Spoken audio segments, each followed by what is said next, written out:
топката в наказателното поле. Тодор Неделев е за топката. Късо изпълнение към Рик Джонатан. Страхотно действие от Рик Джонатан. Бърнар Текпете и това трябва да бъде 1-0 за Лудогорец. Какво да очаква и да изисква от своя отбор в защита при положение, че това беше едно тактическо, изпълнено по перфектен начин заучено положение от разградчани. Тук индивидуалната класа на Рик Джонатан елиминира съпротивата, а след това движението на Бернар Текпетей не бе проследено от нито един футболист. В бяло и Грузия е с по-различен формат от този в България. След малко обаче за това Рик Джонатан може да направи резултата 2-0. Греда и топката попада в мрежата.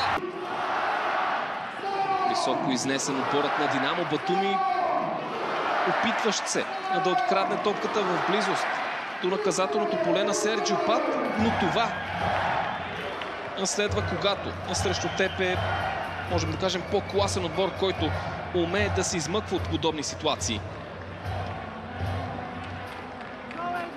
С две подавания беше надиграна форма на Порто, без обаче да успее да се пребори с сериозната конкуренция в един от португалските грандове. Гомис в наказателното поле, отново възможност. Топката попада във вратата. Тя да реагира. Ето тук стартира всичко. Текпетей не проследи Гомис. И след това абсолютно нито един играч в зелено не посрещна Мамуджашвили. Претенциите на Педро Нареси, знаците, които той показа, бяха за чут сигнал и в действителност наистина от някъде се чу играта си. Изключително интересен момент. Момент, който обаче завършва с попадение. Футболист, който носеше екипа на Берое.